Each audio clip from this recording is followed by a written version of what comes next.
আপনি কি বিটিএন নিউজের সেরা সাংবাদিক হতে চান?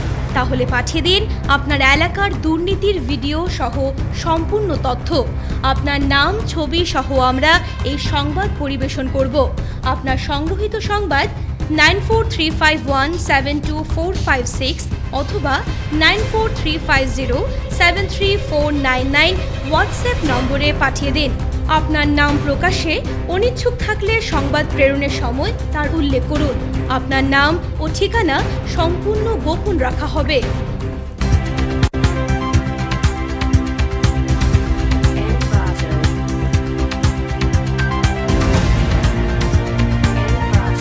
নমস্কার, বিটিএন নিউজে স্বাগত। রয়েছে আমি সংশিখা। প্রথমে দেখে নিচ্ছি আজকের বিশেষ খবর।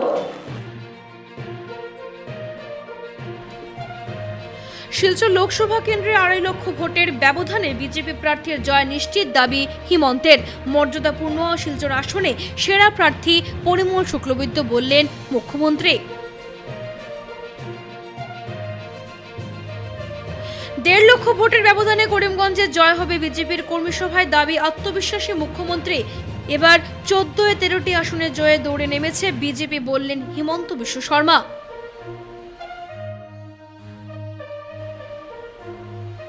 শিলচর লোকসভা নির্বাচনের প্রস্তুতি শুরু। কাছাড় জেলা প্রশাসনের এবার 1551টি ভোট গ্রহণ কেন্দ্রে ভোট প্রক্রিয়া অনুষ্ঠিত হবে।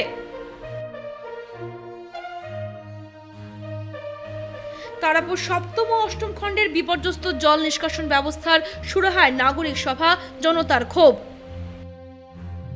এবারে বিস্তারিত খবর। শিলচর লোকসভা কেন্দ্রে 2.5 লক্ষ ভোটের ব্যবধানে বিজেপি প্রার্থীর জয় নিশ্চিত দাবি হিমন্তের। মর্যাদাপূর্ণ শিলচর আসনে সেরা প্রার্থী পরিমল শুক্লবৈদ্য বললেন মুখ্যমন্ত্রী। শিলচর লোকসভা কেন্দ্রে 2.5 লক্ষ ভোটের ব্যবধানে বিজেপি প্রার্থীর জয় নিশ্চিত দাবি হিমন্তের। মর্যাদাপূর্ণ শিলচর আসনে সেরা প্রার্থী পরিমল শুক্লবৈদ্য বললেন মুখ্যমন্ত্রী হিমন্ত বিশ্ব শর্মা। শিলচর বিজেপি কার্যালয়ে সাংবাদিকদের সঙ্গে আলাপকালে মুখ্যমন্ত্রী এই কথাগুলো বললেন। এদিকে নির্বাচনের দিন তারিখ ঘোষণার 4 দিনের মধ্যেই বরাক উপত্যকায় এলেন মুখ্যমন্ত্রী ডক্টর হিমন্ত বিশ্ব শর্মা। সোমবার সকাল 9:30টায় বিমানে কুম্ভীরগ্রাম বিমানবন্দরে নেমেই চলে যান করিমগঞ্জের উদ্দেশ্যে। এরপর ফিরে আসেন শিলচরে। আর শিলচরে এসেই বেলা 2টো থেকে বিজেপি পার্টি অফিসে উপস্থিত হন মুখ্যমন্ত্রী। তিনি বৈঠক করেন পার্টির জেলা কমিটির সব পদাধিকারী, পৌরসভা ও পঞ্চায়েতের প্রাক্তন প্রতিনিধি মণ্ডল পর্যায়ের সভাপতি, সম্পাদক, বর্তমান ও প্রাক্তন দলীয় বিধায়ক, সাংসদদের সঙ্গে। কার্যত ভোট প্রস্তুতি নিয়েই সভা সারেন মুখ্যমন্ত্রী। ভোট প্রচার সংক্রান্ত বেশ কিছু প্রয়োজনীয় সলাও দেন। মুখ্যমন্ত্রীর এই সফরের সঙ্গেই বরাকে বিজেপির ভোট প্রচারের মেশিনারি চাঙা হয়ে উঠবে বলেই ধরে নিচ্ছেন তৃণমূল স্তরের কর্মীরা। এদিকে মুখ্যমন্ত্রী আরও বলেন যে শিলচর লোকসভা কেন্দ্রে 2.5 লক্ষ ভোটের ব্যবধানে বিজেপি প্রার্থীর জয় নিশ্চিত। তবে এই ব্যবধান বাড়তে পারে, কমবে না, এমনটাই দাবি করেন হিমন্ত। মর্যাদাপূর্ণ শিলচর আসনে আসা মন্ত্রিসভায় আমার সহকর্মী করিতকর্মা মন্ত্রী পরিমল শুক্লবৈদ্য সেরা প্রার্থী বলে অভিহিত করেন মুখ্যমন্ত্রী হিমন্ত বিশ্ব শর্মা। তিনি বলেন পরিমল শুক্লবৈদ্যের দীর্ঘ রাজনৈতিক অভিজ্ঞতা নিশ্চিতভাবে দলের কর্মকর্তাদের আরও উজ্জীবিত করবে এবং সাংসদ নির্বাচিত হলে মানুষের আশা আকাঙ্ক্ষা পূরণে সহায়ক হবে বলে জানান মুখ্যমন্ত্রী। তিনি আগামীতে আরও একাধিকবার বরাক উপত্যকা নির্বাচনী প্রচারে আসবেন বলে জানান। একই সঙ্গে শিলচর আসনে পরিমল শুক্লবৈদ্যের মনোনয়নপত্র দাখিলের সময় উপস্থিত থাকার কথাও জানান মুখ্যমন্ত্রী শর্মা। আজি মই বরাক উপত্যকাত এদিনৰ কাৰণে আহিছিলোঁ। কৰিমগঞ্জ লোকসভা সমষ্টিৰ আমাৰ কাৰ্যকৰ্তাসকলৰ সৈতে ৰাতিপুৱা মোৰ কথা বতৰা হ'ল।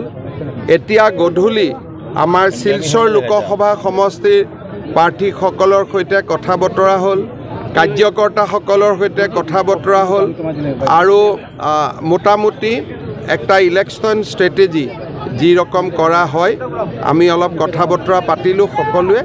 আৰু নমিনেশ্যনৰ সময়ত মই আকৌ বৰাক ভেলীত আহিম। শিলচৰত 2.5 লাখ, करीमगंज में 1 से 1.5 lakh. Post delimitation Barak valley में हमारा सिल्चर सीट बढ़िया बना हुआ है। साथ में हमारा कैंडिडेट बहुत ही बढ़िया है। मेरा मंत्रिसभा का सदस्य भी है, काफ़ी लंबा पॉलिटिकल अनुभव है और इतना लंबा पॉलिटिकल कैरियर रहा परिमल शुक्लबैद्य का, लेकिन कोई दाग नहीं रहा। तो बराक वैली में खास करके सिलचर सीट का जो गरिमा है, जो एक प्रेस्टिजियस सीट माना जाता है, उस सीट को जैसा कैंडिडेट का जरूरी था ऐसा ही कैंडिडेट मिला है। डॉक्टर राजदीप रॉय ने बहुत अच्छा काम किया था। अभी परिमल दा भी वही लिगेसी को आगे बढ़ाएगा। करीमगंज में हमारा पहले भी एमपी था और मेरा 100% उम्मीद है इस बार भी हम लोग जीतेगा। করিমগঞ্জে 1.5 লক্ষ ভোটের ব্যবধানে জয়ী হবেন বিজেপি প্রার্থী। কর্মী সভায় দাবি আত্মবিশ্বাসী মুখ্যমন্ত্রীর। এবার 14-13টি আসন জয়ের দৌড়ে নেমেছে বিজেপি, বললেন হিমন্ত। করিমগঞ্জে 1.5 লক্ষ ভোটের ব্যবধানে জয়ী হবেন বিজেপি প্রার্থী। আজ করিমগঞ্জে এক কর্মী সভায় এই দাবি করেন আত্মবিশ্বাসী মুখ্যমন্ত্রী হিমন্ত বিশ্ব শর্মা। তিনি আরও বলেন, এবার 14-13টি আসন জয়ের দৌড়ে নেমেছে বিজেপি। এদিকে এবার করিমগঞ্জ আসন দখল করতে মুখ্যমন্ত্রী কোনো খামতি রাখতে চাইছেন না, তাই দলীয় সংগঠনকে ভোকাল টনিক দিতে আজ সোমবার করিমগঞ্জ সফর করেন মুখ্যমন্ত্রী ডক্টর হিমন্ত বিশ্ব শর্মা। শহরের জেলা গ্রন্থাগার মিলনায়তনে আয়োজিত এক সম্মেলনে দলীয় কার্যকর্তাদের অক্সিজেনের যোগান দিতে উপস্থিত ছিলেন মুখ্যমন্ত্রী। এদিকে দলীয় কর্মী সভায় মুখ্যমন্ত্রী তার ভাষণে আরও বলেন, এনডিএ জোট এবারে লোকসভা নির্বাচনে 400-র বেশি আসন পেয়ে তৃতীয়বারের মতো কেন্দ্রে শাসন ক্ষমতায় অধিষ্ঠিত হবে। দেশের বিভিন্ন সংস্থার ভোট পূর্ববর্তী সমীক্ষায় এমনই ইঙ্গিত পাওয়া যাচ্ছে। প্রসঙ্গত করিমগঞ্জ লোকসভা আসনে প্রায় 2.5 লক্ষের মতো মুসলিম ভোটার বেশি রয়েছেন, তাই এই আসনে এবার বিজেপির জয় কঠিন হবে। বিরোধীদের এমন অমূলক মন্তব্যের জবাব দিতে গিয়ে মুখ্যমন্ত্রী 1.5 লক্ষ ভোটের ব্যবধানে দলীয় প্রার্থীর জয়ের দাবি করেন। বিকাশ যাত্রার গতি অব্যাহত রাখতে দলীয় প্রার্থী কৃপানাথ মালাকে সমর্থনের জন্য সাধারণ মানুষের কাছে আবেদন জানান মুখ্যমন্ত্রী। শিলচর লোকসভা নির্বাচনের প্রস্তুতি শুরু প্রশাসনের। এবার 1551টি ভোট কেন্দ্রে ভোটাধিকার প্রয়োগ করবেন জনগণ। শিলচর লোকসভা নির্বাচনী এলাকার নির্বাচন প্রক্রিয়া সুষ্ঠুভাবে পরিচালনা করার জন্য কাছাড় জেলা প্রশাসন প্রস্তুতি শুরু করেছে। সোমবার শিলচরের কাছাড় জেলা কমিশনারের কার্যালয়ে লোকসভা নির্বাচন নিয়ে আয়োজিত এক সাংবাদিক সম্মেলনে জেলা কমিশনার রোহন কুমার ঝা জানান, শিলচরে আগামী 28শে মার্চ থেকে 5 এপ্রিল পর্যন্ত নির্বাচনী প্রক্রিয়া সম্পন্ন করা হবে।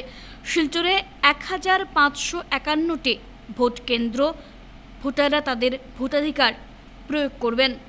শিলচর লোকসভা আসনে 13,51,496 জন ভোটার রয়েছেন। এর মধ্যে পুরুষ 6,76,331 জন এবং মহিলা 6,75,141 জন ভোটার। তিনি জানান, এবার 100 বছরের বেশি বয়সের ভোটার 105 জন রয়েছেন। দিব্যাঙ্গ ভোটার 7,002 জন ভোটার রয়েছেন। 85 বছরের বেশি এবং দিব্যাঙ্গ ভোটাররা ঘরে বসে ভোট প্রয়োগ করতে পারবেন। এবার রামনগর আইএসবিটিতে নির্বাচনের স্ট্রং রুম এবং ভোট গণনা পরিচালিত হবে। জেলা নির্বাচন কর্মকর্তা সুষ্ঠু ও শান্তিপূর্ণভাবে নির্বাচন অনুষ্ঠানের জন্য প্রতিটি ভোট কেন্দ্রে 4 জন কর্মকর্তা, 1 জন নিরাপত্তা কর্মী মোতায়েন করা হবে। এছাড়া আরও 25 জন ফ্লাইং স্কোয়াড, 15টি স্থায়ী মনিটরিং গ্রুপ এবং ভিডিও মনিটরিং গ্রুপ থাকবে। তাছাড়া নির্বাচনী কাজে নিয়োগপ্রাপ্ত কর্মকর্তা ও কর্মচারীরা ডাক ভোটিং দিতে পারবেন। আদর্শ ভোট কেন্দ্র এবং মহিলা পরিচালিত ভোট কেন্দ্র পরিচালনা করা হবে। ইভিএম বহন করা গাড়িটিতে জিপিএস সিস্টেম থাকবে বলে জানান তিনি। সাংবাদিক সম্মেলনে পুলিশ সুপার নোমাল মাহাতো জানান, আইন শৃঙ্খলা রক্ষার্থে পুলিশ এখন থেকেই তৎপর রয়েছে। নির্বাচন সুষ্ঠু ও শান্তিপূর্ণভাবে পরিচালনা করার জন্য অতিরিক্ত বাহিনী মোতায়েন করা হবে বলে জানান তিনি। এদিন সাংবাদিক সম্মেলনে অতিরিক্ত পুলিশ সুপার সুব্রত সেন, নির্বাচনী আধিকারিক প্রবীণ মাহাতো প্রমুখ উপস্থিত ছিলেন। स्क्रूटनी होगा इन नॉमिनेशंस का 5 अप्रैल 2024, 5 अप्रैल 2024 और विड्रॉल ऑफ कैंडिडेचर, मतलब आप जो नॉमिनेशन दिए उसको वापस लेने की अंतिम तिथि है 8 अप्रैल 2024, 8 अप्रैल 2024। 8 अप्रैल 2024 को हमारा list of contested candidates ready होगा। डेट ऑफ पोल है 26 अप्रैल 2024, काउंटिंग होगा 4 जून 2024 को और date before which the election shall be completed is 6 June 2024। हमारे इस इलेक्शन में हमारा प्रथा था कि हम लोग नेट्रिक में इलेक्शन कराते थे, पर इस साल हमारा इशू और रिसीट सेंटर, हमारा स्ट्रॉन्ग रूम, हमारा काउंटिंग हॉल ISBT और ISTT में होगा। हमारा सारा इलेक्शन का जो मैनेजमेंट है, कंडक्ट है, वो इस बार ISBT और ISTT के कैंपस से होगा। हमारे सिलचर लोकसभा क्षेत्र में टोटल 1551 पोलिंग स्टेशन है, 1551 पोलिंग स्टेशन। इसमें कुल मेल वोटर्स हैं 6076,331 और कुल फीमेल वोटर्स हैं 6,75,141। फॉर्म 7 जो डिलीशन का फॉर्म होता है और फॉर्म 8, आप जैसे मान लीजिए मेरा नाम है रोहन कुमार झा, मेरे को अपने नाम को रोहन झा करना है, उसके लिए हमको फॉर्म 8 भरना पड़ता है। उसका लास्ट डेट खत्म हो चुका है। उसका लास्ट डेट था 16 मार्च, जिस दिन इलेक्शन अनाउंस हुआ। लेकिन अगर कोई वोटर जाने अनजाने में मिस हो गया है एनरोल होना, जिसके लिए उसको फॉर्म 6 देना पड़ता है, तो उसकी अंतिम तिथि है फॉर्म 6 देने की 25 अप्रैल। इलेक्शन कमीशन के मैंडेट से हम लोग 7 PWD पोलिंग स्टेशन बना रहे हैं, हर LAC में एक, जिसमें सारे पोलिंग पर्सनल खुद PWD रहेंगे। हमारे 210 वुमेन PS होंगे इस बार, 210 वुमेन PS मतलब जिसमें presiding officer, polling officer, security सारी महिलाएं होंगी। और हमारे 35 मॉडल पोलिंग स्टेशन होंगे, 35 मॉडल पोलिंग स्टेशन। बाकी अगर आपकी तरफ से कुछ जानकारी चाहिए तो प्लीज। তারাপুর সপ্তম ও অষ্টম খণ্ডের বিপর্যস্ত জল নিষ্কাশন ব্যবস্থা নিয়ে জনতার ক্ষোভ। অতি সত্বর জল নিষ্কাশন ব্যবস্থার তাই সমাধানের দাবি, অন্যথায় বৃহত্তর আন্দোলনের হুঁশিয়ারি আহ্বায়ক কমিটির। তারাপুর সপ্তম ও অষ্টম খণ্ডের জল নিষ্কাশন ব্যবস্থা সচল করার লক্ষ্যে আহ্বায়ক কমিটি আহত নাগরিক সভায় সর্বস্তরের মানুষের উপস্থিতি প্রমাণ করেছে যে এলাকার ভুক্তভোগী মানুষ চরম দুর্বিষহ জীবনযাপনে কতটা অতিষ্ঠ হয়ে উঠেছেন। কোনো রাগঢাক না করে আহ্বায়ক কমিটির পক্ষ থেকে এই কথাগুলো বলেন এলাকার বিশিষ্ট নাগরিক তথা শিক্ষাবিদ সুজিত কুমার দেবনাথ। উপস্থিত ছিলেন কমিটির শুভ্রাংশু শেখরনাথ, সোলগিরি নারায়ণ, নিখিল বৈষ্ণব, সোমনাথ নাগরাজ, বিধান দত্ত। সুজিতবাবু বলেন, তারাপুর সপ্তম ও অষ্টম খণ্ডের জল নিষ্কাশন ব্যবস্থা সুষ্ঠু না থাকার দরুন সামান্য বৃষ্টিতেই এই অঞ্চলের নাগরিকদের দুর্গতির শেষ থাকে না। এই সমস্যার সুষ্ঠু সমাধানের লক্ষ্যে আয়োজিত নাগরিক সভায় এলাকার মানুষ প্রশাসনের বিরুদ্ধে ক্ষোভ ব্যক্ত করেন। একই সঙ্গে তারা তাদের পরামর্শ আহ্বায়ক কমিটির সম্মুখে তুলে ধরেন। যেহেতু দীর্ঘ বছরের এই জটিল সমস্যা, তাই স্থায়ী সমাধানের জন্য এগিয়ে যাওয়ার সিদ্ধান্ত এলাকাবাসীর। উল্লেখ্য, অবরুদ্ধ সাপনালা ও দুর্বল জল নিষ্কাশন ব্যবস্থার জন্য বৃহত্তর তারাপুর দুর্গানগর এলাকায় কৃত্রিম বন্যায় চরম দুর্ভোগ পোহাতে হচ্ছে এলাকার সাধারণ মানুষকে। দীর্ঘ বছরের দুর্বিষহ অবস্থার স্থায়ী সমাধানে গঠিত হয় আহ্বায়ক কমিটি। এক পশলা বৃষ্টিতেই জল নিষ্কাশনের ব্যবস্থা না থাকায় বৃহত্তর দুর্গানগর এলাকার বেশ কিছু অংশ এই মরশুমেও কৃত্রিম বন্যার কবলে। একই সঙ্গে মুক্ত নিষ্কাশন ব্যবস্থা না থাকায় আগামীতে এলাকাবাসীকে চরম বিপর্যয়ের সম্মুখীন হতে হবে বলে আশঙ্কা ব্যক্ত করেন আহ্বায়ক কমিটির কর্মকর্তারা। তাই অচিরেই এই সমস্যার স্থায়ী সমাধান না হলে এলাকার মানুষ বৃহত্তর আন্দোলনে পা বাড়াতে বাধ্য হবেন বলে জানান আহ্বায়ক কমিটির কর্মকর্তারা। সভাতে বিপুল পরিমাণ নাগরিকদের উপস্থিতি প্রমাণ করেছে যে এতদাঞ্চলের নালা নিষ্কাশন ব্যবস্থা সুষ্ঠু না হওয়ার কারণে মানুষ কীভাবে দুর্ভোগে ভুগছে। আরও ওয়াকিবল হওয়ার সচেষ্ট হয়েছি, তখন দেখেছি যে এই সমস্যাটা মূলত একদিনে আসেনি। কিছু কিছু কালভার্ট রয়েছে যা সরকার বন্ধ করে দিয়েছে। যে স্থানে নালাটা আগে জল নিষ্কাশন হতো, সেই স্থানটা ধীরে ধীরে ভরাট হয়ে গেছে। শুধুমাত্র এই নয়, পাশাপাশি কাজে লেগে আরেকটা জিনিস বোঝা গেছে যে এখানে ল্যান্ড মাফিয়ারা এই যে নালাটা রয়েছে, এই নালাটা নিয়েও ব্যবসা বাণিজ্য করার প্রচেষ্টা করেছে। গতকালকের নাগরিক সভাতে সিদ্ধান্ত হয়েছে যে আগামী বুধবার দিন জেলাধিপতির মাধ্যমে এই বিষয়টাতে সরকারকে ওয়াকিবহাল করা এবং দাবি দেওয়া যে খুব অল্প সময়ের মধ্যে যদি নালা নিষ্কাশনের ব্যবস্থা না করা হয় তাহলে নাগরিক সভার সিদ্ধান্ত অনুসারে এতদাঞ্চলের মানুষ বৃহত্তর আন্দোলনের ডাক দিতে বাধ্য হবে। প্রচুর গাঁজা সহ এক ব্যক্তিকে আটক করল লক্ষ্মীপুর পুলিশ। গোপন সূত্রের ভিত্তিতে প্রচুর গাঁজা সহ এক ব্যক্তিকে আটক করল লক্ষ্মীপুর পুলিশ।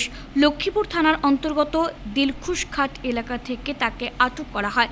ধৃত ব্যক্তির নাম ক্ষিতীশ দাস। সোনাই থানার অন্তর্গত গঙ্গানগর এলাকায় তার বাড়ি। ক্ষিতীশ দাসের কাছ থেকে প্রায় 2 কেজি গাঁজা উদ্ধার করা হয়। তার বিরুদ্ধে মামলা নথিভুক্ত করে তদন্ত শুরু করেছে লক্ষ্মীপুর পুলিশ। সোনাইয়ে উন্নয়নের নিরিখে সংখ্যালঘুদের সমর্থন চাইলেন শিলচর লোকসভার বিজেপি প্রার্থী পরিমল শুক্লবৈদ্য। উন্নয়নের নিরিখে সংখ্যালঘুদের সমর্থন চাইলেন শিলচর লোকসভার প্রার্থী মন্ত্রী পরিমল শুক্লবৈদ্য। সোমবার সোনাই মণ্ডল বিজেপির নির্বাচনী কার্যালয় উদ্বোধনের পর তিনি বলেন, কেন্দ্রের নরেন্দ্র মোদী সরকারের 10 বছরের কার্যকালে প্রতিটি সম্প্রদায় ও জাতিগোষ্ঠীর সমানভাবে উন্নয়ন হয়েছে। মণ্ডল সভাপতি ভজন সেনের পৌরোহিত্যে সভায় পরিমল শুক্লবৈদ্য আরও বলেন, নিজের জয় নিয়ে তিনি আশাবাদী, তবে প্রত্যেক কার্যকর্তাকে জনগণের পাশে যেতে আহ্বান জানান। এবার মোদীর নেতৃত্বে 400 পার মিশন সফল হবে বলে আশা প্রকাশ করেন। সোনাই থেকে ভালো ভোট দলীয় প্রার্থীকে পাইয়ে দিতে প্রচেষ্টা করছেন বলে জানান মণ্ডল সভাপতি ভজন সেন। সভায় বক্তব্য রাখেন বিজেপি ওবিসি মোর্চার জেলা সভাপতি কৃষ্ণজীবন দেবনাথ, সোনাই পুরসভার চেয়ারপারসন শিলুরানী দাস, বিজেপি নেতা অশোক পুরকায়স্থ, জেলা সংখ্যালঘু মোর্চার ভারপ্রাপ্ত সভাপতি হামিদুল ইসলাম লস্কর, দীপু কুমার দাস প্রমুখ। প্রত্যক্ষ করবেন কোন জায়গায় হিন্দু মুসলমান খ্রিস্টান সমাজকে বিভেদের কোনো কথা বলেননি, কোন জায়গায়। এই ক্ষেত্রে আমরা যারা ভারতীয় জনতা পার্টির কর্মী, আমাদের মন একেবারে খুলে মনের কথাগুলো বললে হলো। নির্বাচন এরকম নয় তো যে কোনো ক্রমেই জিততে হবে। সঠিক কথা বলবো, সততার সঙ্গে চলবো। নির্বাচক মণ্ডলীকে যদি আমরা ভালো করে বুঝিয়ে যদি ভোট আমরা নিতে পারি, এই ভোট একটা ভোট 1000 ভোটের সমান। কেন আমরা যাব? আমরা মিথ্যে বলে উল্টা পুল্টা করে যাব না, প্রয়োজন নেই। যে আরবের এখানে সম্রাটে হিন্দু মন্দির বানাই দিলাইছে, সাংঘাতিক কথা। শেষ হয়ে যার দেশ, মারো রে হুতাও রে বিজেপি রে। আরে ওরা বুঝতেই পারছে না হোয়াট ইজ হোয়াট। আজকের দিনে বিশ্ব এই কথা বুঝতে পারছে যে সমগ্র বিশ্বের মানুষকে এক পরিবারের এক ছত্রছায়া, বিজেপি নয়, মানুষের ছত্রছায়ায় নিয়ে আসার জন্য যে সংগ্রাম চলছে, তার জন্য আপনারা আমরা উত্তীর্ণ হতে হলে কয়েকটা পন্থায় আমরা কাজ করতে হবে। সেই পন্থাটা আমরা সবাই যেন একযোগে কাজ করতে পারি। প্রথমত হচ্ছে আজকে হলো ডিজিটাল যুগ, আমাদের সব কার্যক্রম সোশ্যাল মিডিয়ার মাধ্যমে যেন প্রেরিত হয়। যারা সোশ্যাল মিডিয়ার দায়িত্বে আছেন তাদের কাছে অনুরোধ রাখবো আমরা যেন সোনাই থেকে বেশি ভোট দিতে পারি। কারণ এটা বলার উদ্দেশ্য হলো, আমরা যে ডিলিমিটেশন হয়েছে, সেই ডিলিমিটেশনের প্রথম নির্বাচন আমরা একটা প্রমাণ করে দিতে চাই যে সোনাই মণ্ডল ৭১,০০০ ভোট আছে, সেটা থেকে যেন অতি থেকে অতি ভোট আমরা দিতে পারি। আমি তা আছেন, আমরা যেন সেই স্থানটা যেন আমরা দখল করতে পারি, তারার যেন অন্তরে সোনাই মণ্ডল ঢুকতে পারে, সেটার পরিচয় আগামী নির্বাচনে আমরা দিয়ে আমরা ঢুকতে চাই। এই ধলাইয়ে ধারালো অস্ত্র আঘাতে গুরুতর আহত যুবক, হামলাকারীকে আটকে পুলিশে দিলেন জনতা। ধলাই রাজঘাটে ঘটে গেল মর্মান্তিক ঘটনা। পেছন দিক থেকে ধারালো অস্ত্র দিয়ে যুবকের উপর উপর্যু পড়ে কোপ বসিয়ে মৃত ভেবে জলে ফেলে দিয়ে পালিয়ে যাওয়ার চেষ্টা করে হামলাকারী। ঘটনা প্রত্যক্ষ করে স্থানীয় মানুষ গুরুতর আহত যুবককে উদ্ধার করে হাসপাতালে প্রেরণ করার পাশাপাশি পিছু ধাওয়া করে হামলাকারীকে ধরে উত্তম মধ্যম দিয়ে সমঝে দিলেন পুলিশে। ঘটনাটি সংঘটিত হয় সোমবার দুপুর 1টা নাগাদ ৩০৬ নম্বর শিলচর আইজল জাতীয় সড়কের পাশে রাজঘাট জামা মসজিদের কাছে। রাজঘাট ২য় খণ্ড গ্রামের বাসিন্দা আনোয়ার আলীর পুত্র বছর ৩২-এর আব্দুল খালিক মসজিদে জোহরের নামাজ আদায় করে ইএনডি বাঁধ ধরে পায়ে হেঁটে বাড়িতে যাচ্ছিলেন। ঠিক তখনই মোটরসাইকেলে আসা রাজঘাট প্রথম খণ্ডে গ্রামের বাসিন্দা ফৈজ উদ্দিন লস্কর মোটরসাইকেল দাঁড় করে কিছু বুঝে ওঠার আগেই পেছন দিক থেকে আব্দুল খালিকের ওপর উপর্যুপরি কোপ বসাতে থাকে। অতর্কিত আক্রমণে শরীরের একাধিক জায়গায় ধারালো অস্ত্রের আঘাতে সংজ্ঞা হারিয়ে ফেলে খালিকের মৃত্যু হয়ে গেছে ভেবে পাশে ডোবার জলে ফেলে দিয়ে পালিয়ে যাওয়ার চেষ্টা করে ফৈজ। তখন স্থানীয় মানুষ ঘটনা প্রত্যক্ষ করে পিছু ধাওয়া করে ফৈজকে ধরে উত্তম মধ্যম দিয়ে লায়লাপুর পুলিশের হাতে সমঝে দেন। আব্দুল খালিক সম্পর্কে জানা যায় অত্যন্ত নিরীহ ও ভদ্র স্বভাবের, পেশায় একজন অটো চালক যুবক। কারো সঙ্গে তার কোনো শত্রুতা নেই, তবে কী কারণে তার উপর অতর্কিতে আক্রমণ চালানো হলো সেটা ভেবেই স্তম্ভিত স্থানীয় মানুষ। ঘটনার রহস্য উদ্ঘাটনে তদন্ত শুরু করেছে পুলিশ। 1 কিলোমিটার দূরে মানে মসজিদ থেকে দেখা যায় হলে বাক্কা ভিতরে আর কি এটাই যাওয়ার লাগার সময় ও মানুষকে বাইক লিয়ে আইয়া হচ্ছে তার শুরু করি আর কিছু জানি না। আচ্ছা, এই মানুষগুলো তোমাদের কোনো পরিচিত মানুষ? আমরা কোনো পরিচিত মানুষ না, এই যে মানুষের মারছে এই মানুষকেও কোনো জাত দরবার দিয়ান করেন না কোনো মানুষের লাগে। যে মানুষের মারা ধরা করছে মানুষ কোনো মারা ধরা, যে মানুষটা মারছে তার নাম কি? আব্দুল দাঁড়ানা তো আর বাইক লগে বাইক আর ডিবা দু বতা আমল ডিবা পানি ভরা তা বেগারটা বেগো কিতা জানি না তো আমরা ওখানে দাঁড়াইয়া তো ইয়া গাড়ি আমার খাদাই জানি খালাইছে ওটা ফিশারি আছে ফিশারি আবু তো কি বলাই মোবাইল খালাইছে আমরা আল্লাহ কাছে নিয়ে দৌড়ে আইছি। বাড়ি বাক্কা 1 কিলোমিটার দূরে মানে মসজিদ থেকে দেখা যায় হলে বাক্কা ভিতরে আর কি এটাই যাওয়ার লাগার সময় ও মানুষকে বাইক লিয়ে আইয়া হচ্ছে তার শুরু করি আর কিছু জানি না। আচ্ছা, এই মানুষগুলো তোমাদের কোনো পরিচিত মানুষ? আমরা কোনো পরিচিত মানুষ না, এই যে মানুষের মারছে এই মানুষকেও কোনো জাত দরবার দিয়ান করেন না কোনো মানুষের লাগে। চলে গেলেন উত্তর পূর্বাঞ্চলের প্রথম মহিলা পুরোহিত শ্রীমতী অপরাজিতা ভট্টাচার্য, শোকের ছায়া এলাকা জুড়ে। চলে গেলেন শিলচরের দ্বিতীয় লিংক রোড নিবাসী উত্তর পূর্বাঞ্চলের প্রথম মহিলা পুরোহিত অপরাজিতা ভট্টাচার্য। শনিবার রাত 1:30 ওনার বাসস্থানে আচমকা হৃদরোগে আক্রান্ত হয়ে ওনার প্রয়াণ ঘটে। হাসপাতালে নিয়ে যাওয়ার আগেই শেষ নিঃশ্বাস ত্যাগ করেন তিনি। দীর্ঘদিন ধরেই তিনি ডায়াবেটিস রোগে আক্রান্ত ছিলেন, কিন্তু এরপরেও শাস্ত্রচর্চা, জ্যোতিষচর্চা, নানা শাস্ত্র বিধিবিধান সেসবের সামাজিক ব্যাখ্যা নিয়ে ওনার পড়াশোনা এবং লেখালেখি অব্যাহত ছিল। গত বেশ কয়েক বছর ধরে উনি উত্তর পূর্বাঞ্চলের প্রথম মহিলা পুরোহিত হিসেবে পুজো পার্বণ, বিবাহ, উপনয়ন, তর্পণ ইত্যাদি করে বেশ সুনাম অর্জন করেছিলেন এবং ওনার এই ব্যতিক্রমী এবং বিপ্লবী শাস্ত্রচর্চার জন্য অনেক পুরস্কারও পেয়েছিলেন। ওনার শাস্ত্রচর্চার শিক্ষা শুরু হয়েছিল ওনার পিতা বরাক উপত্যকার একজন বিশিষ্ট পণ্ডিত, শিক্ষক, চিন্তাবিদ এবং সংস্কৃত গুরু প্রয়াত শ্রী সুধীর রঞ্জন ভট্টাচার্য মহাশয়ের কাছ থেকে। প্রয়াণকালে তাঁর বয়স হয়েছিল মাত্র 62 বছর। তিনি রেখে গেছেন তার স্বামী জগদীন্দু ভট্টাচার্য, 2 কন্যা অনুরূপা ও অনুরাধা ভট্টাচার্য, অনেক আত্মীয়স্বজন সহ অসংখ্য গুণমুগ্ধদের রেখে গিয়েছেন তিনি। তার প্রয়াণে এই ব্যতিক্রমী উদ্যোগে ছন্দপতন ঘটেছে। বিভিন্ন অনুষ্ঠানের মাধ্যমে বসন্ত উৎসব পালন করল সংগঠন গীতবিতান। সামাজিক ও সাংস্কৃতিক সংস্থা গীতবিতানের উদ্যোগে রবিবার বিভিন্ন অনুষ্ঠানের মাধ্যমে বসন্ত উৎসব পালন করা হয়। করিমগঞ্জ হোলসেল কোঅপারেটিভ স্টোরের ময়দানে আয়োজিত এদিনের অনুষ্ঠানে কচিকাচারা উৎসাহের সঙ্গে অংশগ্রহণ করে। এদিন নৃত্য ও সঙ্গীত সহ আবিরের রঙে রাঙিয়ে গোটা এলাকাকে উৎসবমুখর পরিবেশে মাতিয়ে তোলেন আয়োজকরা। শিশুদের সাংস্কৃতিক পরিবেশনা ও দর্শকদের নজর কাড়তে বেশ সক্ষম হয়েছে। সব মিলিয়ে এক আনন্দময় পরিবেশে দিনটি উদযাপন করে সম্প্রীতি ও ভ্রাতৃত্বের বার্তা ছড়ানোয় সংগঠনকে সাধুবাদ জানিয়েছেন অনেকেই।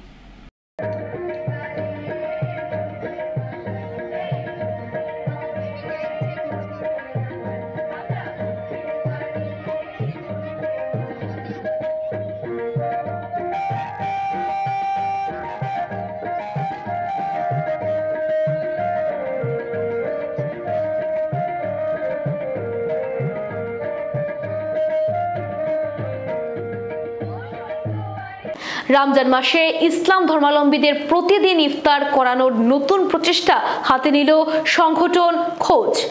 পবিত্র ইসলাম মাস চলাকালীন অনেকে নিজের ঘরে যেতে পারেন না। বিভিন্ন কাজকর্ম নিয়ে অনেকেই ব্যস্ত থাকেন, এমনকি কিছু মানুষ তো ইফতারে বসার সুবিধা থেকেও বঞ্চিত হন।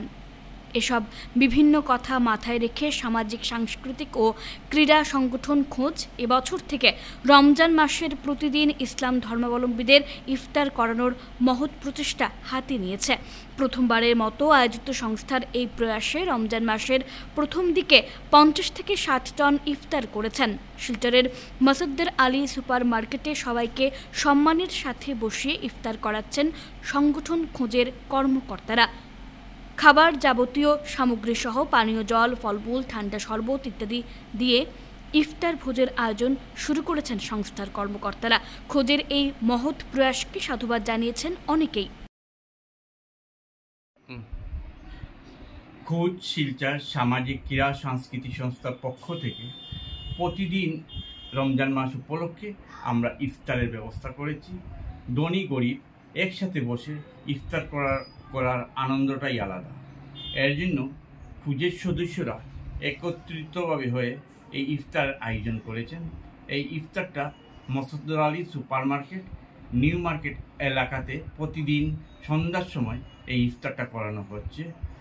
সবাইকে একসাথে বসে ইফতার করানোর ব্যবস্থাতে আছেন ডক্টর এম মাসুম, কল্যাণ চক্রবর্তী, মুন্না লস্কর, রাজু লস্কর, রিজু লস্কর, মুনমুন লস্কর, জেসমিন লস্কর, সুমিত লস্কর ও কামাল লস্কর ও খুঁজের অন্যান্য সদস্যরা তায়রা লস্কর আছেন।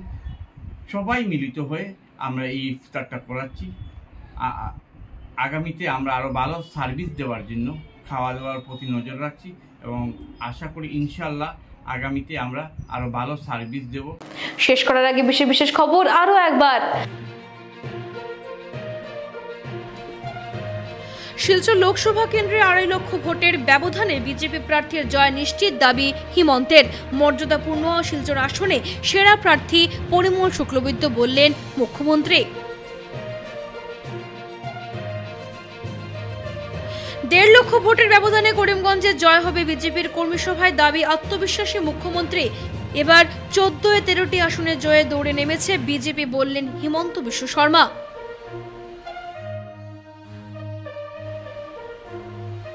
শিলচর লোকসভা নির্বাচনের প্রস্তুতি শুরু। কাছাড় জেলা প্রশাসনের এবার 1551টি ভোট গ্রহণ কেন্দ্রে ভোট প্রক্রিয়া অনুষ্ঠিত হবে।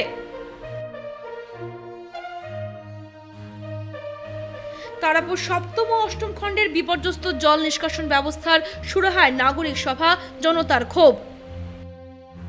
এখনকার মতো বিটি নিউজ এ পর্যন্তই। ধন্যবাদ।